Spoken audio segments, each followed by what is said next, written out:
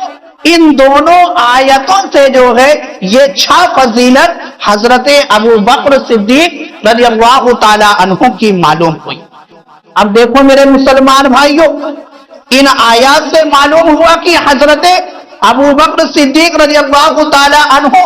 اتقا یعنی امت میں سب سے بڑے پرہیزگار ہیں۔ اور سورہ حجرات میں جو ہے اللہ تعالیٰ ارشاد فرماتا ہے ان اکرمکم عند اللہ اتقاکم، ان اکرمکم عند اللہ اتقاکم، یعنی بے شک اللہ کے یہاں تم میں زیادہ عزت والا وہ ہے جو تم میں زیادہ پرہیزگار ہے۔ اللہ تعالیٰ نے فرمایا کہ بے شک اللہ کے یہاں جو ہے تم میں یعنی تمام لوگوں میں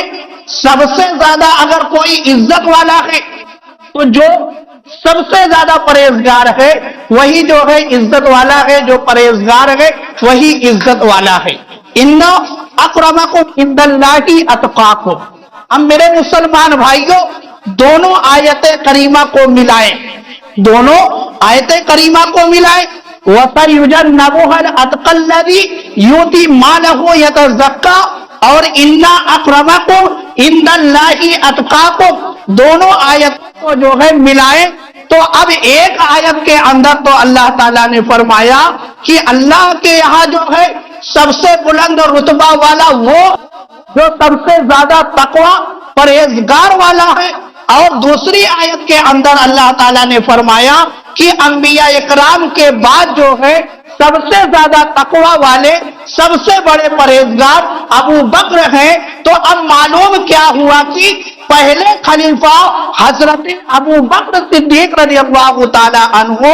انبیاء اکرام کے بعد جو ہے سب سے بلند رتبہ، سب سے افضل اور اللہ تعالیٰ کے یہاں سب سے زیادہ جو ہے عزت والے،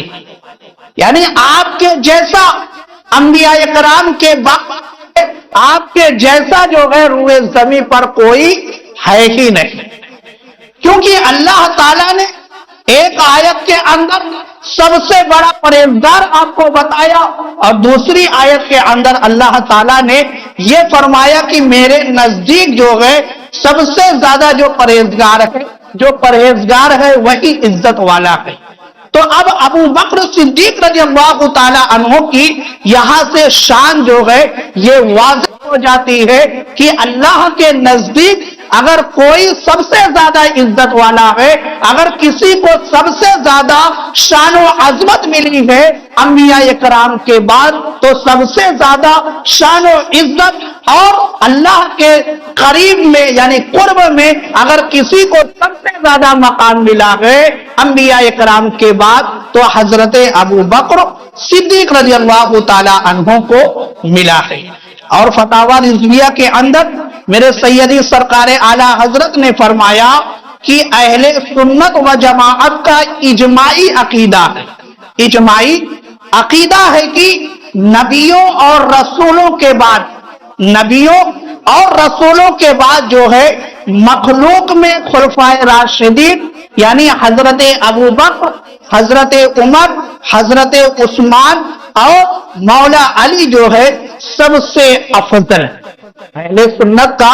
اس پر جو ہے اجماعی عقیدہ ہے کہ یہ خلفائے راشدین جو ہے تمام مخلوق میں سب سے افضل ہے، اور خلفائے راشدین میں پہلے نمبر پر حضرت ابو بکر ہے، پھر دوسرے نمبر پر جو ہے حضرت عمر ہے، اور تیسرے نمبر پر جو ہے حضرت عثمان غنی ہے، اور چوتھے نمبر پر جو ہے حضرت مولا علی ہیں۔ یہی اجماعی عقیدہ اہل سنت و جماعت کا ہے۔ اب جو اپنے آپ کو سنی کہے، اگر اس عقیدے پر وہ نہیں رہے گا تو ہرگز جو ہے وہ سنی نہیں مانا جاتا، کیونکہ جو سنیت کا دائرہ بتایا گیا، جو عقیدہ بتایا گیا، وہ یہی بتایا گیا ہے۔ تو اللہ تعالیٰ کی بارگاہ میں دعا ہے کہ مولا تعالیٰ ہم سب کو جو ہے اسی عقیدے پر زندہ رکھے اور اسی عقیدے پر جو ہے اٹھائے۔ وآخر دعوانا الحمدللہ رب العالمین۔